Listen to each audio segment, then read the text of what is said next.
Dividend investing होती है वो इन्वेस्टिंग जहां पे इन्वेस्टर फोकस करते हैं उन कंपनीज के शेयर लेने में जो रेगुलरली डिविडेंड्स देती हैं। डिविडेंड्स क्या होते हैं? डिविडेंड्स एक कंपनी के एनुअल प्रॉफिट का वो शेयर होते हैं जो कंपनी अपने शेयर होल्डर्स को देती है, या तो कैश की फॉर्म में या एडिशनल शेयर्स देके।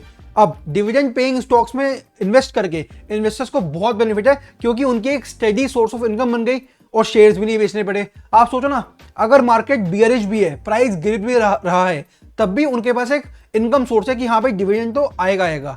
नाउ बहुत सारे फैक्टर्स हैं जो एक इन्वेस्टर को ध्यान में रखने चाहिए डिविडेंड इन्वेस्टिंग करने से पहले।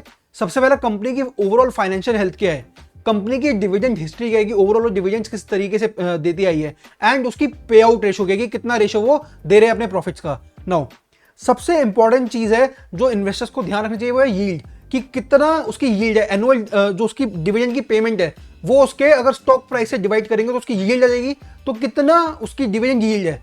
अगर हम बात करें, अगर वो हाई है तो ऑब्वियसली इन्वेस्टर्स को लगेगा कि हाँ यार अच्छी चीज़ है, इतना हाई यील्ड है इसका, लेकिन इसका मतलब ये भी हो सकता है कि जो स्टॉक का प्राइस है वो अंडर वैल्यूड है।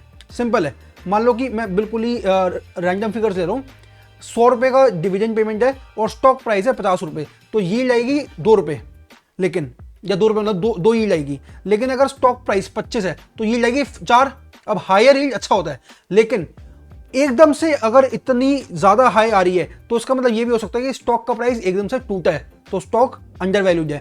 एंड अगर स्टॉक का प्राइस एकदम से टूटा है तो कंपनी डिविडेंड पेमेंट्स करने में भी असमर्थ हो सकती है, दिक्कत हो सकती है। तो आपको ये चीज ध्यान में रखनी है, and dividend investing is a very good solution अगर आपको एक स्टेडी सोर्स ऑफ इनकम बनाना है।